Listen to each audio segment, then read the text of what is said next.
Hello friends, ഇന്ന് പുതിയൊരു video ആയിട്ടാണ് ഞാൻ വന്നിരിക്കുന്നത്. ഞാൻ നിങ്ങൾ പരിചയപ്പെടുത്താൻ പോണ വേറൊന്നുമല്ല, ഒരു തുപ്പുവാള. ഇതിനെ ഒന്ന് കറി വയ്ക്കുന്നതാണ് ഈ വീഡിയോയിലൂടെ ഞാൻ നിങ്ങൾക്ക് മനസ്സിലാക്കാൻ പോകുന്നത്.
അപ്പോൾ നമ്മൾ അതായത് ഈ തുപ്പുവാള വെക്കുമ്പോൾ നമ്മൾ വേണ്ടതെന്ന് വെച്ചാൽ നമുക്ക് മല്ലിപ്പൊടി വേണം, മുളക് പൊടി വേണം. പിന്നെ ഇതെന്ന് വെച്ചാൽ ഞാൻ കുറച്ച് കരിയേപ്പിലയും കുറച്ച് ഉള്ളിയും കുറച്ച് പുളിയും ആയിട്ട് കുറച്ച് ഉലുവപ്പൊടിയും ഇതിൽ ഞാൻ മിക്സ് ചെയ്തിട്ടുണ്ട്, ഉലുവപ്പൊടിയും. അപ്പോൾ നമുക്കിതിനൊന്ന് അരച്ചെടുക്കാം. അപ്പോൾ നമുക്കിപ്പം ആദ്യം ഞാൻ തേങ്ങ ഇടയാണ്. ആവശ്യത്തിന് തേങ്ങ മതി. ഞാനിപ്പം ഇതിപ്പോൾ കാര്യത്തിന് കണക്കാക്കി ഞാൻ എടുത്ത് വെച്ചിരിക്കുന്നതാണ്. തേങ്ങ ഇട്ടു, പിന്നെ മല്ലിപ്പൊടിയും ഉലുവപ്പൊടിയും കൂടി മിക്സ് ചെയ്തിട്ടുള്ളതാണ്. ഇത് നമുക്ക് കുറച്ചിടാം. ഞാനിപ്പോൾ ഇതിന് കണക്കാക്കിയുള്ള സ്പൂണാണ് വെച്ചിരിക്കുന്നത്. കണക്ക് മൊത്തം ഇടാം.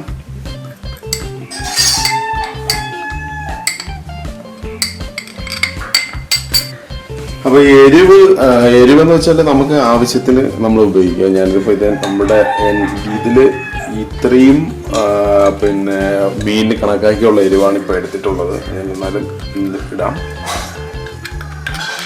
ഓക്കെ, ഇപ്പം ഈസി ആയിട്ട് നമുക്ക് വീട്ടിലുണ്ടാക്കാൻ പറ്റുന്നതാണ് ഈ തുപ്പുവാള. ഇത് വന്നിട്ട് പുളിയും കരിവേപ്പിലയും ഉള്ളിയായിട്ട് മിക്സ് ചെയ്ത് വെച്ചിരിക്കുന്നതാണ്. അപ്പോൾ ഞാൻ ഇതിനകത്തേക്ക് ഇടുകയാണ്. ഇനി ഏകദേശം നമുക്ക് കുറച്ച് വെള്ളം, അധികം വേണ്ട, കുറച്ച് വെള്ളം നമ്മളിലേക്ക് ഒഴിക്കുക.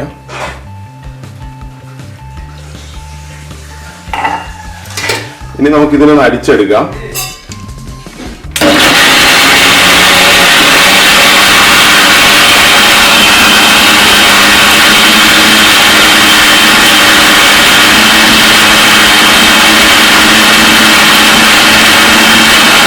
നമുക്കിതിനി നോക്കാം എങ്ങനെയാണ് അരഞ്ഞിട്ടുണ്ടോ എന്ന്. കണ്ടല്ലോ, നമുക്ക് പാകത്തിന് നമുക്ക് അരഞ്ഞ് കിട്ടിയിട്ടുണ്ട്. അപ്പോൾ ഇതിന് നമുക്ക് നമ്മൾ കട്ട് ചെയ്ത് വെച്ചിരിക്കുന്ന തുപ്പുവാളയിലേക്ക് നമ്മളിത് മിക്സ് ചെയ്ത് നമുക്കൊന്ന് എടുക്കാം.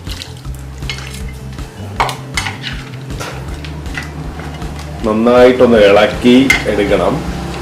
കാരണം നമ്മളിത് ഒഴിച്ചിട്ട് നമുക്കിനി ഇതിനകത്ത് ഇനി ചേർക്കേണ്ടത് ഉപ്പാണ്. ഉപ്പ് നമുക്ക് തിളയ്ക്കുന്നതനുസരിച്ച് അല്ലെങ്കിൽ ചൂടാകുന്നതനുസരിച്ച് നമുക്ക് ആവശ്യത്തിന് കണക്കാക്കി നമുക്ക് ചേർക്കാം. ഓക്കെ, ഇങ്ങനെ മിക്സ് ചെയ്ത് നന്നായിട്ട് എടുക്കുക. അപ്പൊ നമുക്കൊന്ന് ഓൺ ചെയ്യാം.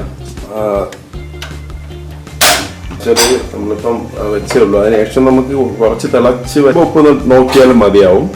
നമുക്ക് നോക്കാം. ഇത് കണ്ടല്ലോ, നല്ലതായിട്ട് തിളച്ച് വരെയാണ്.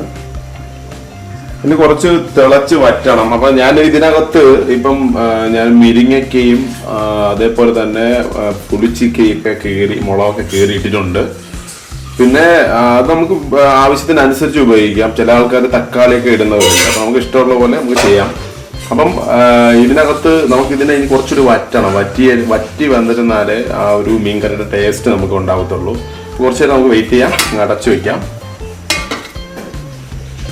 അപ്പോൾ നല്ല പാകമായിട്ട് തിളച്ച് വറ്റി വരുന്നുണ്ട്.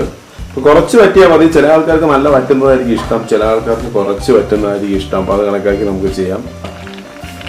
നല്ല തിളച്ച് വരുന്ന മീൻകറി ഉണ്ടല്ലോ, കോരിയെടുത്ത് കഴിക്കാൻ ഭയങ്കര ടേസ്റ്റ് ആയിരിക്കും. ഞാൻ ഇതിനകത്ത് ഉപ്പൊക്കെ പാകത്തിന് ഇട്ടിട്ടുണ്ട്. അപ്പം നിങ്ങൾക്ക് ആവശ്യത്തിന് ഞാൻ പറഞ്ഞില്ലേ തക്കാളി വേണമെങ്കിൽ ഇടാം. ഞാനിപ്പം മുരിങ്ങയ്ക്ക, പുളിച്ചിക്ക അങ്ങനെയുള്ള മുളകൊക്കെ ഇട്ടിട്ടുണ്ട്. ഇഷ്ടമുള്ളത് പോലെ നമുക്ക് ഇടാൻ കഴിയും. ശരി, അപ്പം നമുക്ക് നോക്കി നോക്കാം, ടേസ്റ്റ് ചെയ്ത് നോക്കാം. ഓക്കെ, ഹലോ ഫ്രണ്ട്സ്, അപ്പം നമ്മളെ മീൻകറി റെഡി ആയിട്ടുണ്ട്, തുപ്പുവാള. അപ്പം നമുക്ക് ഇത് ഒന്ന് കഴിച്ചു നോക്കാം. എങ്ങനെയാണ് നമുക്ക് അതിന്റെ ടേസ്റ്റ് അറിയാൻ വേണ്ടി ഒന്ന് കഴിച്ചു നോക്കാം. അടിപൊളി കേട്ടോ, സൂപ്പർ ആയിട്ടുണ്ട്, കിടിലായിട്ടുണ്ട്. പിന്നെ നമ്മൾ മനസ്സിലാക്കേണ്ടതെന്ന് വെച്ചാൽ നമ്മൾ ഇത് കഴിക്കുമ്പോൾ ഇതിനകത്ത് മുള്ളുണ്ട്. അപ്പൊ നമ്മൾ കഴിക്കുമ്പോൾ എപ്പോഴും വളരെ ശ്രദ്ധിച്ചാണ് ഈ തുപ്പുവാള എന്ന് പറയുന്ന മീൻ നമ്മൾ കഴിക്കുമ്പോൾ വളരെ സൂക്ഷിക്കുക. അപ്പൊ ശരി, നമ്മളെ ഈ വീഡിയോ നിങ്ങൾക്ക് ഇഷ്ടപ്പെട്ടെങ്കിൽ തീർച്ചയായിട്ടും നിങ്ങൾ ലൈക്കും സബ്സ്ക്രൈബും ചെയ്യാൻ മറക്കരുത്. ബെൽ ബട്ടൺ ഒന്ന് ക്ലിക്ക് ചെയ്താൽ എന്റെ അടുത്ത വീഡിയോ ഒരു മെസ്സേജ് ആയിട്ട് നിങ്ങൾക്ക് വരുന്നതാണ്. അപ്പൊ ശരി, ഇനിയൊരു വീഡിയോ ആയിട്ട് നമ്മൾ കാണാം. Okay, by.